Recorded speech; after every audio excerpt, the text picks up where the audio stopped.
नमस्कार बंधुरा care recipe बक्से सकलके स्वागत। आज आमी शेयर करब दुर्दान्त स्वादेर निरामिष मोचार घंट, जा किन्तु खेते असाधारण। एखाने प्रथमेई आमी एकटा मोचा निये नियेछि। मोचागुलो आमी छाड़िये नेब। मोचार एई एक एकटा खोल खुले एर भेतर थेके फुलगुलो बार करे नेब। एइभाবে मोचार एई जे आस्तरणटा तुले निलेई किन्तु भेतरेर फुलगुलो बेरिये आसबे। ताई आमी प्रथमे सब फुलगुलो बार करे नेब। मोचाटा छाड़ानो एकटू झामेलादायक किन्तु खूब एकटा कठिनो नय। एइभाবে फुलगुलो बार करे निচ্ছি আর এই ভেতরে নরম অংশটা ছাড়াবো না, এটা এমনি কেটে রান্নায় দিয়ে দেব। এরপর এই এক একটা ফুলের মধ্যে থেকে এই যে একটা পাতলা আস্তরণ ওটা কেটে নেব আর একটা কাঠির মতো শক্ত অংশ আছে ওটা বাদ দিয়ে দেব। প্রত্যেকটা ফুল থেকেই এই দুটো অংশ বাদ দিয়ে এইভাবে প্রত্যেকটা ফুল খুব ভালো করে বেছে নিতে হবে। এই দুটো অংশ রয়ে গেলে কিন্তু রান্নার পর খাওয়ার সময় মুখের মধ্যে লাগবে, সেটা খেতে ভালো লাগবে না। এইভাবে সব বেছে নেব। তারপর আমি একটা ছুরির মধ্যে একটু তেল মাখিয়ে নিলাম আর হাতের মধ্যে একটু তেল মেখে নিলাম।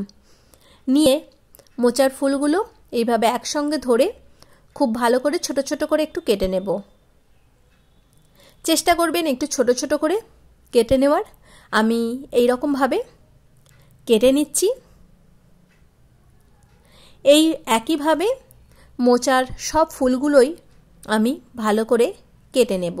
অবশ্যই কেটেই কিন্তু এটা জলে দিয়ে দিতে হবে, না হলে মোচার ফুলগুলো একটু কালো হয়ে যাবে। তাই সাইডে জল রেখে কাটতে হবে। আর কাটা হয়ে গেলে এইভাবে জলের মধ্যে কাটা ফুলগুলো দিয়ে দিতে হবে। এইভাবে সবগুলো আমি কেটে নিলাম, ফুলগুলো নিয়ে জলের মধ্যে দিয়ে দিলাম। এরপর যে মোচার যে ভেতরের নরম অংশটা সেটাও আমি কেটে নেব। এইভাবে মুখের দিকটা একটু কেটে ফেলে দিয়ে ছুরির সাহায্যে আমি এই রকম ভাবে সরু সরু করে কেটে নিচ্ছি। এটা বটি দিয়েও কেটে নিতে পারেন। এইভাবে আমি যতটা সম্ভব ছোট করার চেষ্টা করছি। যাই হোক, এই রকম ভাবে ওই মোচার নরম অংশটা কেটে নেব।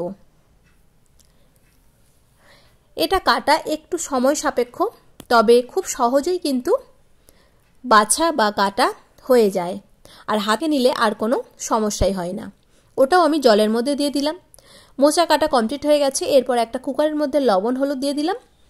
তারপর তার মধ্যে কেটে রাখা মোচাগুলো ভালো করে ধুয়ে ওই জলে দিয়ে আমি একটা সিটি দিয়ে সেদ্ধ করে নেব।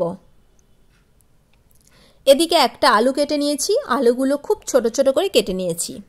এরপর রান্নায় চলে এলাম। কড়াইয়ের মধ্যে দিয়ে দিয়েছি তেল। তেলটা গরম হয়ে গেলে গোটা গরম মশলা ফোড়নে দিলাম আর দিলাম গোটা জিরে।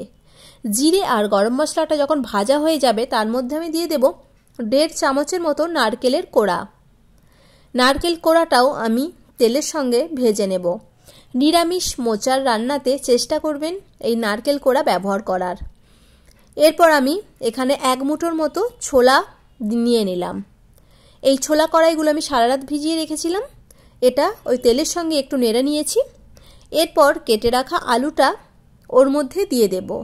আলুটাও খুব ভালো করে ভাজা ভাজা করে নেব। এরপর এর মধ্যে আমি 1 চামচের মতো আদা বাটা দিয়ে দেব। দিয়ে আদাটাও ভেজে নেব। এইভাবে সবগুলো ভেজে নিচ্ছি। একদম কিন্তু আলু ভাজা হয়ে গেছে। এরপর এর মধ্যে আমি দিয়ে দেব সেদ্ধ করে রাখা মোচা।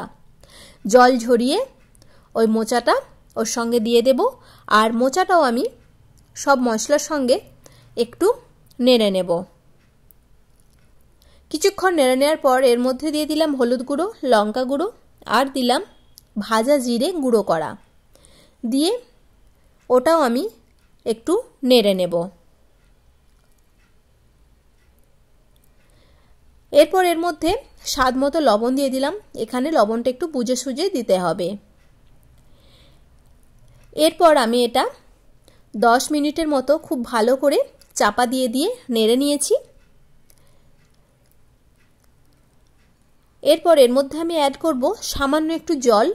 যেহেতু আলুগুলো এখনো একটু সেদ্ধ হয়নি তাই আমি খুব অল্প পরিমাণে একটু জল অ্যাড করে দিলাম। এরপর জল দিয়ে সব নেড়ে নিলাম। নেড়ে চেড়ে আমি এটা চাপা দিয়ে আলু এবং ছোলা কড়াইটা সেদ্ধ করে নেব। একদমই কিন্তু আমার মোচার তরকারি প্রায় হয়ে এসেছে। এখানে আলু এবং ছোলা কড়াই খুব ভালো মতো সেদ্ধ হয়ে গেছে। এরপর এর মধ্যে আমি দিয়ে দিলাম একটু চিনি দিয়ে খুব ভালো করে মিশিয়ে নিচ্ছি। আর এরপর আমি এর মধ্যে দিয়ে দেব কোরানো নারকেল। একটু বেশি পরিমাণে আমি এখানে নারকেল কোড়াটা ব্যবহার করছি। কুড়িয়ে রাখা নারকেলটা মোচার মধ্যে দিয়ে দিলাম, দিয়ে ওটাও আমি 5 মিনিটের জন্য আরও একটু নেড়ে নেব। এখানে যদি চান তো ডালকাটার সাহায্যে এগুলো ম্যাশ করেও দিতে পারেন, তবে আমি এগুলোকে আর ম্যাশ করব না, এইরকমই রাখবো। আমি 5 মিনিটের মতো নারকেল কোড়া দিয়ে নেড়ে নিয়েছি। এরপর সবশেষে এর মধ্যে আমি অ্যাড করে দেব 1 চামচের মতো ঘি। ঘিটা দিয়ে আমি মোচাটা আরও একটু নেড়ে নেব। এরপর আমি গ্যাসটা অফ করে এটা নামিয়ে নেব। একদমই আমাদের কিন্তু মোচার তরকারি রেডি হয়ে গেছে। চলুন বন্ধুরা এটা এবারে ঢেলে নিই। তাহলে দেখতেই পেলেন কত সহজে আর খুব কম মশলাতেই কিন্তু তৈরি হয়ে গেল দুর্দান্ত স্বাদের নিরামিষ মোচার ঘন্ট। অবশ্যই এই নিরামিষ মোচার ঘন্টতে নারকেল কোড়াটা ব্যবহার করার চেষ্টা করবেন। আমি সম্পূর্ণ মোচার তরকারিটা নামিয়ে নিলাম, আর এর ওপর থেকে আমি একটু ছড়িয়ে দিলাম নারকেলের কোড়া। আশা করছি সকল বন্ধুর কাছে ভিডিওটি খুব ভালো লেগেছে।